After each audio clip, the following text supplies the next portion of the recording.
Hey everyone, welcome to Reddit Readout. Today we are checking out Entitled Parents. Story 1. Asked me to get out of the wheelchair spot on the bus for her stroller. I'm a wheelchair user and was taking the bus like I always do. There's specific spots at the front of the bus that are for disabled people and the elderly to use. I was sitting in my wheelchair strapped into the bus, and a woman with a twin stroller got on and asked me if I would get off so she could put her stroller where I was parked. I told her that I would absolutely not. This spot was for disabled people, not her stroller, and she can take the next bus if she really needs to. She tells me she has an appointment to get to, so I tell her right back that she can fold her stroller up and go further into the bus if she really needs to take this one, but I'm not moving. She gestured at my crossed legs and she had the balls to ask me to fold up my wheelchair and walk it to farther back. I am able to walk, just not much. I literally just started laughing and she accused me of faking my disability. She refused to move out of the front of the bus area where the driver can't have people and was promptly kicked off the bus. Good luck getting to that appointment, lady. Story 2. A definition of sorts. In most of my posts people ask what makes the broodmare do the things they do. Here is where and how I learned about this in detail. Back in 1991 I went to a Marvel Comics sales conference in NYC. This is when Marvel pretended to give a rat's ass what vendors thought. During the first break I said to the vendors at the table I was sitting at and asked this. I just opened my store and would like to know what the most difficult thing I might have to deal with would be. Before the sound waves had a chance to die down, one of the owners said this. You have to watch the woman in the group. If she is standing there, complaining or has her arms folded in a certain way, forget it. You will not sell anything. Nothing you say, nothing anyone in the group says, nothing will allow a sale to be made. She will stop it. If she is interacting with the others or is asking questions, you have a chance. This was the basic response from store owners and employees at the table. Okay. Now here is why they do this. All of these incidents have happened at flea markets that I did. Kid is looking and the mommy is screaming at him. Kid turns around and snaps back. Why is when you are looking at something I have to stand there and shut up, but when I'm looking at something, you just yell at me? Her response? That's because everything you want to look at is stupid. Kid? Well, I think everything you look at is stupid. Mommy? Talking back? Well, you're not getting anything now. Kid? I knew that already. 2. This happened at Marshall's Creek Market about 20 years ago. I saw a family in the aisle, father, mother, and kid who was about 15. Father and son were looking at a knife booth and I saw the woman walking away. I go back to what I was doing and about 30 seconds later I hear the dreaded, "Excuse me." I say okay. She says, "Do me a favor." In a condescending tone. Not would I do her a favor, could I help her see? I say, sure if it involves no effort on my part. What was her favor, you ask? Well, she wanted me to tell her husband and son to stop buying what I sold. I responded, and yes, this is a direct quote. Why in the bloody 7 circles of hell, would I ever tell anyone not to buy my merchandise? Her reason? Because it's stupid. Before I could respond, her husband came up behind her and asked WTF she was doing. She said nothing. I, of course, being the kind and helpful person that I am, told him what she wanted me to do. He said to her, "What is it that you refuse to understand? This is something that we both enjoy and it is a common bond and brings us close together. Father and son." Her response? I don't care. It's stupid. Sense a pattern yet? 3. My all-time favorite. The girl that told me that her mother hates this stuff because it's boy stuff and it's stupid. By the time she was done she had this woman in tears. Now finally the last one that should demonstrate fully. 2 girls were looking at my Pokemon cards and the mommy was complaining the whole time. See beginning, how can you like this? Yada yada yada. So I ask her. Ma'am, who likes this stuff? And the way she sneered boys. Just showed why she was probably a single mother. I said no, nerds like it. You know the smarter kids that can think. No, it's for boys, and then dragged her girls away yelling at them for liking boy stuff. Story 3. Parent sits in my seat because she had a kid. I was boarding a flight from NYC to Toronto. I had checked into the flight 24h in advance, as soon as it opened because I need a window seat. When I got to my seat, there was a woman seated in my seat, with a child, probably aged 6 or 7. I told her that the seat she was in was mine. I said it very politely since it could have been an honest mistake. She pointed at a seat a couple rows away and told me that I can sit in her original seat, which was not a window seat. I told her I wanted a window seat, which is what I originally selected. She just looked at me, then looked at her kid, then at me, without moving. I was about to ask her again for my chair back, but the man behind me overheard our conversation and offered me his window seat. I didn't want to cause more of a scene, so I accepted it and he sat in the woman's original seat. If it was so important for her to sit beside her child, why did she not check in when it opened? When I checked in, there were multiple sets of 2 seats together that she could have selected. If it was me, I'd probably prepay for selected seats just to make sure.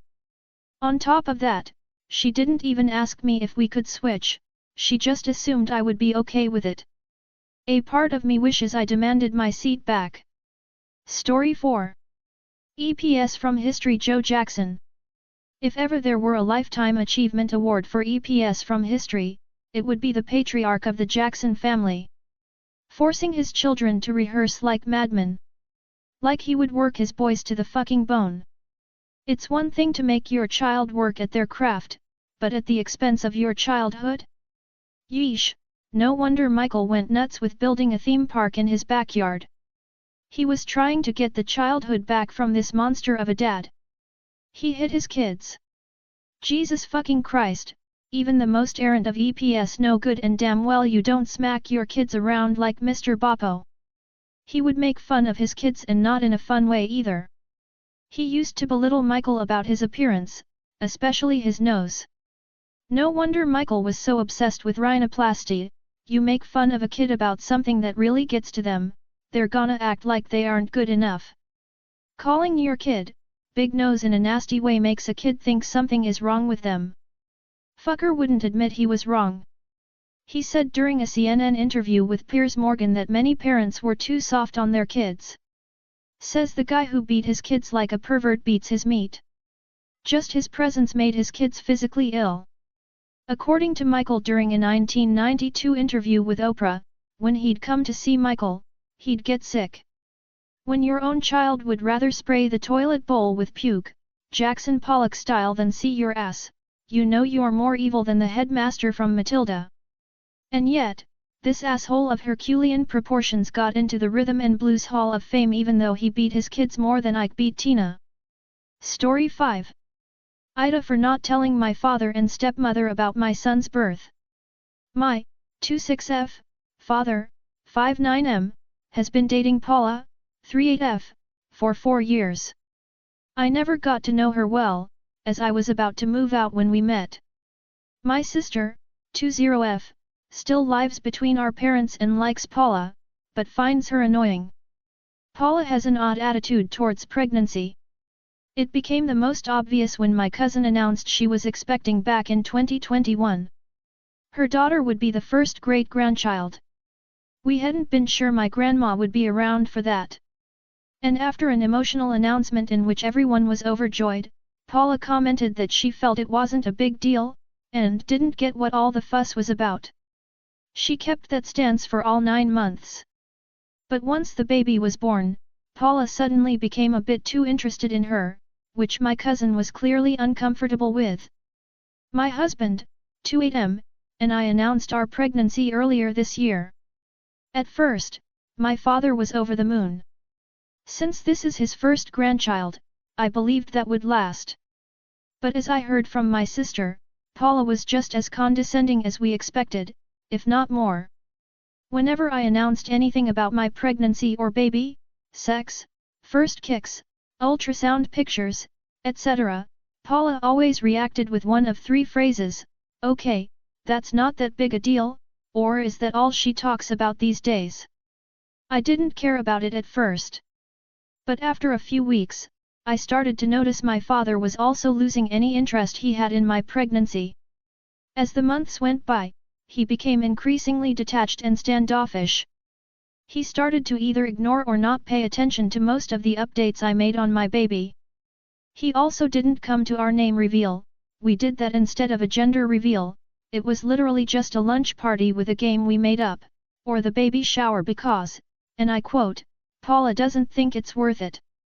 My son was born on Halloween, and I decided not to tell my father and Paula. After almost 9 months of excuses and disinterest, I didn't see any reason to.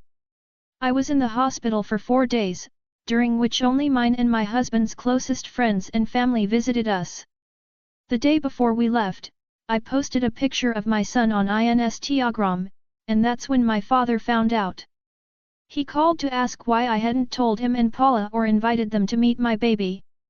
I didn't lie, they didn't make any efforts to get involved, both emotionally and physically, during my pregnancy, so they'd have to wait for baby news like everybody else. My father and Paula are furious, accusing me of using my son as a pawn and keeping them away out of pettiness. They're saying I'm holding the fact that they missed a few dumb parties against them. My husband and pretty much my whole family agrees with me. My sister, while mostly on my side, still thinks I should have told my father, since this is his first grandchild and he had to find out he was born through social media. She thinks this is all Paula's fault and I should apologize to our dad. Ida. Update. Story 6. My cousin's wife tried to put their young son on a plane flight with me. Oh boy, here we go. I've lurked on this subreddit for years but stopped due to the pandemic for mental health reasons. But I wanted to tell this story for a while now. Let's start from the beginning. It was my very first semester as a college freshman. I officially moved into my college dorm to start this new chapter of my life. I'm an international student, so it was a tough experience once reality settled. Thankfully I had my cousin whom I haven't seen in years and his wife who lived in Dallas helped me with getting a US number, bedding, and school supplies. Fast forward to Thanksgiving break. I accepted my cousin's offer to go to Dallas for the break since it was better than staying in the dorms. I met his 2 kids, a son and a daughter. We catch up with each other seeing how our lives went up to that point. The break ended and went back to college to study for finals. Then it happened. My cousin's wife asked for a favor via text. The favor? Take their 8-year son home back to the Caribbean with me because his godmother wanted to see him. I told her that wasn't able to do that because I didn't know when my exams were finished. I actually did know when. I just told her that so she would leave me alone or do something herself. I already made up my mind with my mom's support that wasn't doing that. Fast forward weeks later.